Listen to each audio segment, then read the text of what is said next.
Did you know the most powerful pirate in history never lost a single battle, and she chose when to stop?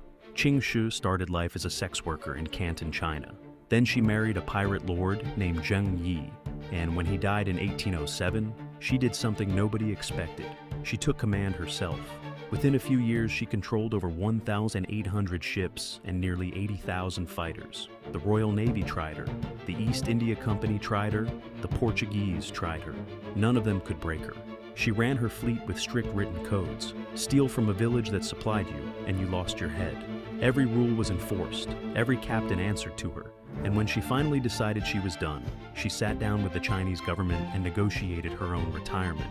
She kept most of her wealth, kept her ships, and walked away free. She lived to her 60s, running a gambling house, completely untouched. Every Caribbean pirate combined never came close to what she built.